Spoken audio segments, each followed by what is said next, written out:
coming days. I support this budget. Thank you, one and all. Thank you. Shri Jayaprakash Narayan Yadav.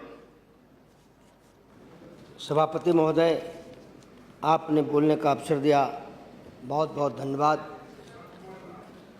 जो चर्चा चल रहा है वित्त विभाग पर, उसमें हिस्सा लेते हुए माननीय विद्वान मंत्री आदरणीय जेटली साहब बैठे हुए हैं और जेटली साहब से बहुत अपेक्षा भी है, लेकिन जो बजट का ढांचा, जो तस्वीर आया है, जो चित्र आया है, जिसे कबूल भी किया गया है कि हम महंगाई को घटाने में सक्षम नहीं हैं। आपने कहा था कि हर हाथ को काम मिलेगा, हर व्यक्ति को रोज़गार मिलेगा। आपने कहा था रोटी कपड़ा और मकान मांग रहा है हिंदुस्तान। ज़रूर जो है रोटी मिलनी चाहिए, कपड़ा मिलना चाहिए, ज़िंदगी मिलना चाहिए, पेट की भूख मिटनी चाहिए।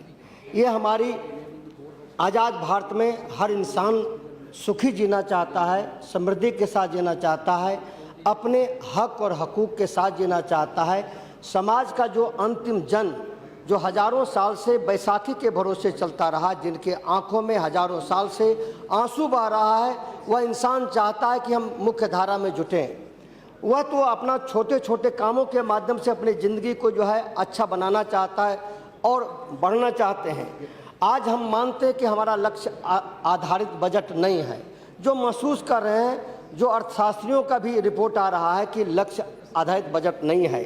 शब्दों का एक गुलदस्ता जो है देने का काम किया गया है, घोषणाओं की बरसात की गई है और समस्याओं का जो निदान होना चाहिए वह निदान का तस्वीर नहीं झलकता है और आंकड़ों का लगता है एक बड़ा रोड मैप बनाया गया है और कहीं न कहीं निजी क्षेत्रों की बड़ी भागीदारी का टुकड़े टुकड़े में करके जो है कहीं न कहीं निजी भागीदारी को बहुत प्रोत्साहित किया गया है।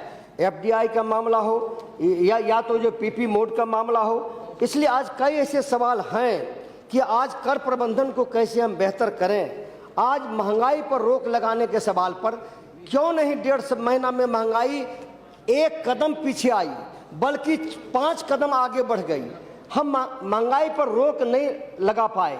सरकार ने चुनाव के पहले घोषणा किए थे कि हम अच्छे जो है दिन लाएंगे, हम ब्राइट डे लाएंगे, महंगाई को घटाएंगे, हम बेरोजगारों को रोजगार देने का काम करेंगे, हम जो है जमाखोरी पर जो है कार्रवाई करेंगे, जमाखोरों पर यहाँ हम काला बाजारियों पर कार्रवाई करेंगे, हम बिचौलियों पर कार्रवाई करेंगे।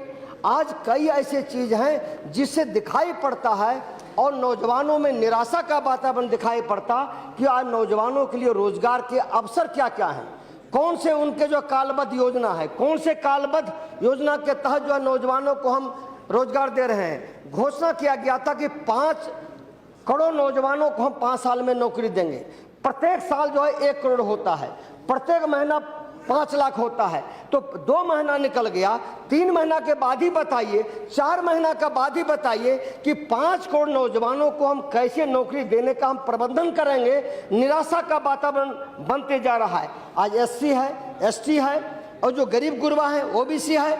हम जो एससी के लोग हैं, जो दलित हैं, जो गरीब हैं, आज बैकबेंचर हैं, आज वह जो है न्याय उनको नहीं मिलता है। हजारों तरह के उनके हक और हकूक ब्लॉक से लेकर के मारे जाते हैं। इंदिरा आवास हो, वृद्धा पेंशन हो या तो खाद्य सुरक्षा का सवाल हो, लाल कार्ड उनको नहीं मिल रहा है, उनके पीला कार्ड नहीं मिल रहा है। तरह तरह से उन्हें जो है तकलीफ हो रही है। जो ब्लॉक है, ब्लॉक के स्तर पर जो काम होना चाहिए आज वह काम नहीं हो रहा है।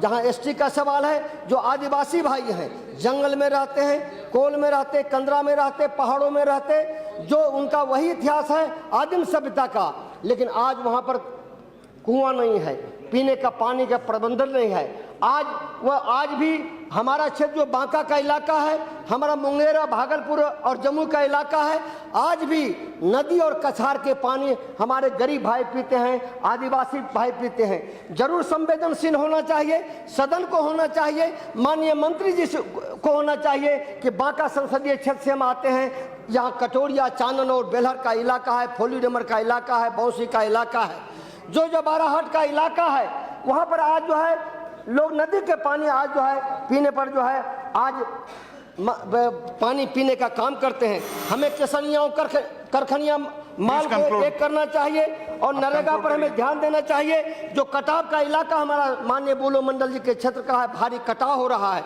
उस पर ध्यान देना चाहिए। शिक्षा में, स्वास्थ्य में अलीगढ़ मुस्लिम विश्वविद्यालय है, उसको जो है कि हम उसके तर्ज पर एक शाखा खोलेंगे। कब खोला जाएगा इसकी चर्चा सदन में भी होनी चाहिए, स्पेशल चर्चा होनी चाहिए। और कब से जो है अलीगढ़ मुस्लिम विश्वविद्यालय चालू होगा इस पर ख्याल करेंगे।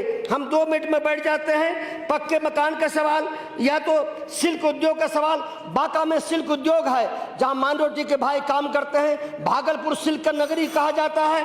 हम यही चाहेंगे इन सब चीजों पर ध्यान दिया जाए। और अंत में हम यही कहेंगे, शहरीकरण नहीं होना चाहिए, गांव को बढ़ाना, गांव बढ़ेगा तभी देश बढ़ेगा। इसलिए माननीय मंत्री से हमारा आग्रह है कि गांव जब समृद्ध होगा तभी जो है देश हमारा समृद्ध होगा। और जो बजट में जो कुछ अभी सामने लाया गया है उससे देश का तस्वीर नहीं बनता है। सभापति महोदय बहुत बहुत धन्यवाद। Thank you. श्री रतनलाल कटारिया।